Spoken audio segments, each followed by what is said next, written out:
Taste the Daily.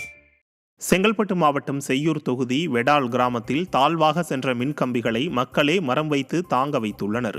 Kadappakkam துணை மின் நிலையத்திலிருந்து வரும் மின்கம்பிகள் வயல்வெளியில் தாழ்வாக செல்லும் நிலை உள்ளதால் அந்த வழியாக செல்லும் வாகனங்களில் உரசி விபத்து ஏற்படும் நிலை ஏற்பட்டது. இதனை மின்வாரிய அதிகாரிகள் சரி செய்ய தவறியதால் வெடால் கிராம மக்கள் மின்கம்பிகளுக்கு தாங்களாக மரக்கம்புகளை வைத்து தற்காலிக தீர்வை ஏற்படுத்தினர். ஒரு புயல் வந்தாலே மரக்கம்புகள் முறிந்து உயிரிழப்பு ஏற்படும் என எச்சரிக்கும் கிராமத்தினர் ஸ்டாலின் மாடல் அரசின் மின்வாரிய அதிகாரிகள் அலட்சிய மயக்கத்திலிருந்து மீண்டு உரிய நடவடிக்கை எடுக்க வேண்டும் என வலியுறுத்தினர்.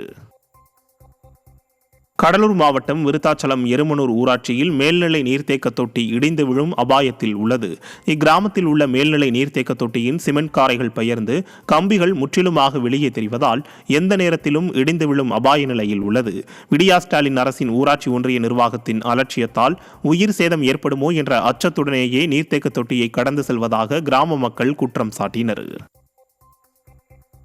வேலூர் மாவட்டம் கேவி குப்பம் அருகே பணம் கொடுக்கல் வாங்கல் தகராறில் பெண்ணை ஆட்டோவில் கடத்தி துன்புறுத்தியதாக கணவர் புகார் தெரிவித்துள்ளார். கேவி குப்பத்தை அடுத்த மேல்மாயிலை சேர்ந்த ஞானவேல் என்பவர் கள்ளப்பாடியைச் சேர்ந்த புனிதா என்ற பெண்ணிடம் கடன் வாங்கியது தொடர்பாக ஏற்கனவே தகராறு இருந்து வந்துள்ளது.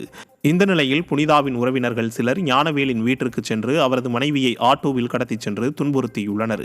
இதுகுறித்து ஞானவேல் அளித்த புகாரின் பேரில் மனைவி மீட்கப்பட்டு குடியாத்தம் அரசு மருத்துவமனையில் சிகிச்சை பெற்று வருகிறார்.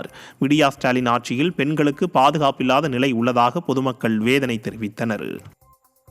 காலையில் நான் வீட்டில் இல்லாத நேரத்தில் வீட்டுக்கு வந்து என் மனைவியை அடித்து சினிமாவிலெல்லாம் கடத்தின்னு போகிற மாதிரி வீட்டாண்ட இருந்து ரோடு வரைக்கும் தலைமுடியை பிடிச்சி தரதரான்னு இழுத்துன்னு வந்து தெருவில் யாருன்னா கேட்டால் அவங்கள அடிக்கிறதுக்கு போய் அதை கேட்ட எங்கள் சித்தியை அடித்து கீழே தள்ளி போலீஸுக்கு ஃபோன் பண்ணுறேன்னு எங்கள் சித்தி சொல்லும்பொழுது எங்கள் சித்தி கையிலிருந்து ஃபோனை பிடிக்கின்னு போயிட்டாங்க.